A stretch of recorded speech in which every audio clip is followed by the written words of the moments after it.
নমস্কার। আজকে ফেসবুক লাইভে সকলকে আমাদের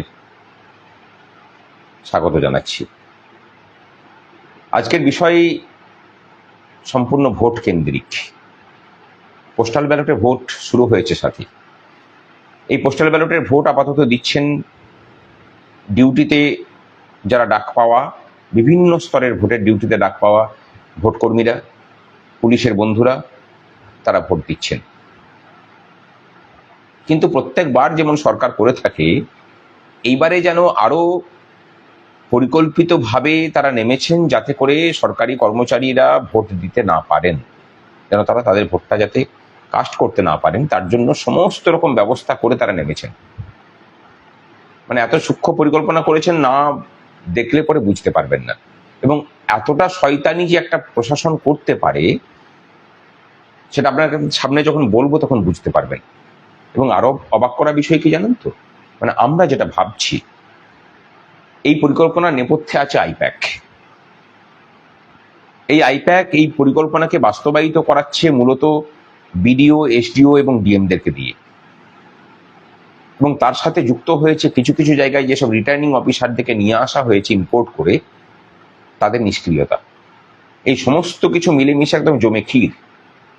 এবং এখানে শুধুমাত্র কাবাব মে হাড্ডি হয়ে আছেন দৃঢ়প্রতিজ্ঞ কর্মচারীরা।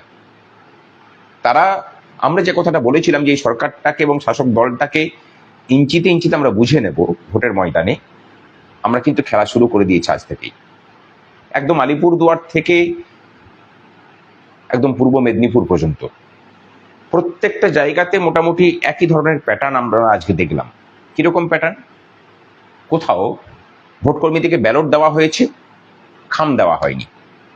সাধারণ মানুষ যারা এই লাইভটা দেখছেন তাদের উদ্দেশ্যে জানায় যে ভোটকর্মীরা যে পোস্টাল ব্যালটে ভোট দেন, সেখানে ব্যালট পেপারে তারা ভোটটা দেন। সেখানে মার্ক থাকে অথবা পেন দিয়ে তাকে টিক মার্ক দিতে হয় যেখানে তিনি ভোটটা দেবেন। এরপরে সেই ব্যালট পেপারটাকে ভাঁজ করে তার যে কেন্দ্রের, মানে যে অ্যাসেম্বলির তিনি ভোটার, যে বিধানসভার তিনি ভোটার, সেই বিধানসভার নাম্বার মানে ঠিকানা লিখে সেটাকে জমা করতে হয় এবং সেই খামটা সিল করা হয়।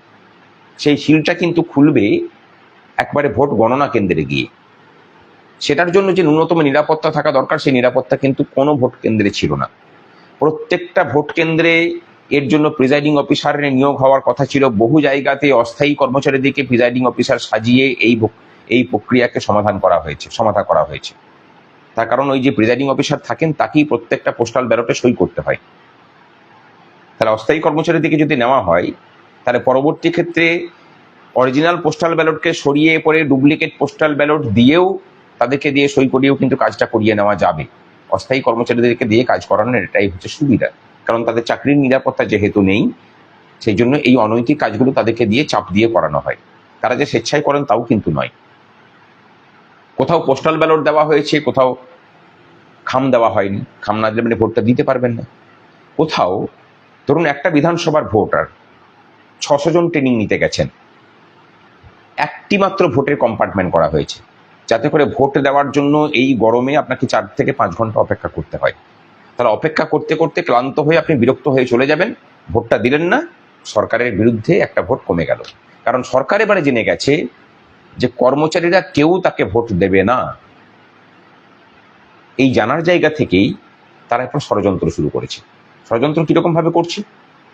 ধরুন আমার নাম, আমি কথার জন্য বলছি, আমি দুর্গাপুর পশ্চিম বিধানসভার ভোটার। তাহলে আমার নামে যে পোস্টাল ব্যালট ইস্যু হবে সেটা দুর্গাপুর পশ্চিম বিধানসভা থেকে হবে।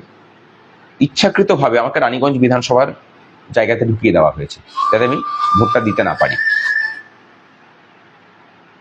অধিকাংশ জায়গাতে যে প্যাটার্নটাকে নেওয়া হয়েছে, যে দুটো সেশনে ট্রেনিং আছে, একটা হচ্ছে 10টা থেকে 2টো, আর একটা হচ্ছে 2টো থেকে 5টা পর্যন্ত।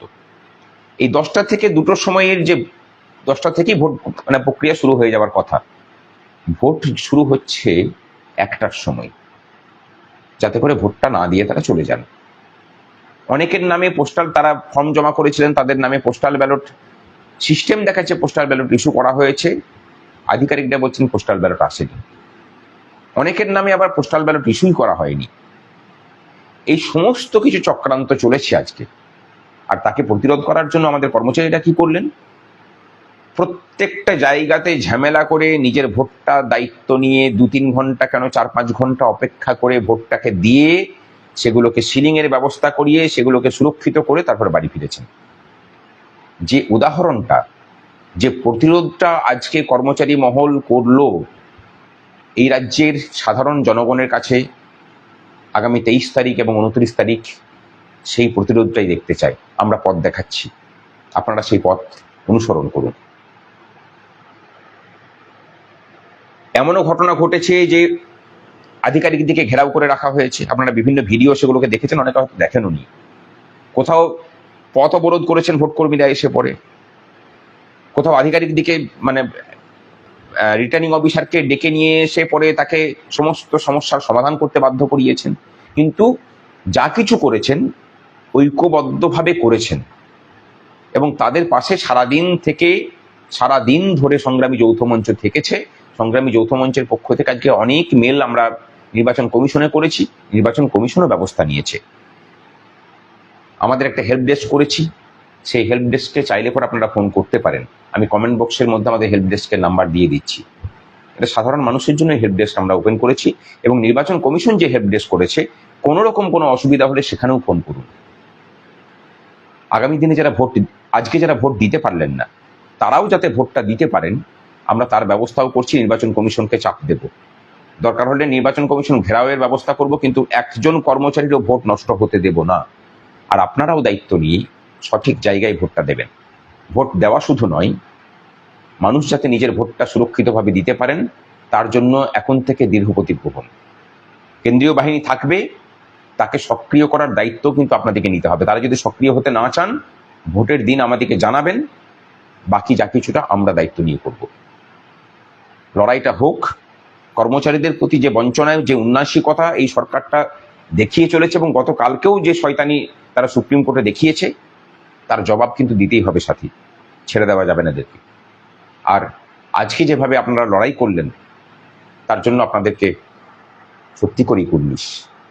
একটা জিনিস ভালো লাগছে যে সারাদিন থেকে বহু মানুষ বলেছেন এবং লাইনে দাঁড়িয়ে যখন ঝামেলা চলছে তখন বলেছে ঝামেলা কর, আমাদের পাশে সংগ্রামী যৌথ মঞ্চ আছে।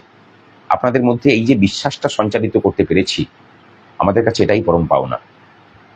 মেরুদণ্ড বেঁকে থাকা কর্মচারী মহলকে এই সাহসটুকুই দিতে পেরেছি, আমাদের মনে হয় জয়লাভ আমাদের এখানেই হয়ে গেছে। আরো একটা ভরসার কথা বলি, আপনাদের উপরে যে কোনো ধরনের আক্রমণ হোক না কেন জানবেন এই সংগঠনটা বিনা শর্তে আপনাদের পাশে থাকবে এবং সেই পাশে থাকা কিন্তু কোনো বিরোধী দলের পাশে থাকার মতো করে নয় যে বিপদের সময় মুখটা দেখিয়ে ফটো তুলে নিয়ে চলে গেল। আমাদের পাশে থাকা মানে যতক্ষণ না সেই সমস্যার সমাধান হচ্ছে ততক্ষণ পর্যন্ত সাথীদের হাত আমরা ছেড়ে দিই না। আপনারা প্রতিবাদ করুন, নিজেদের অধিকারকে সুরক্ষিত করুন, জানবেন যে সংগ্রামী যৌথ মঞ্চ আছে। আজ এটুকুই, আবার পরে আসছি, দেখা হবে।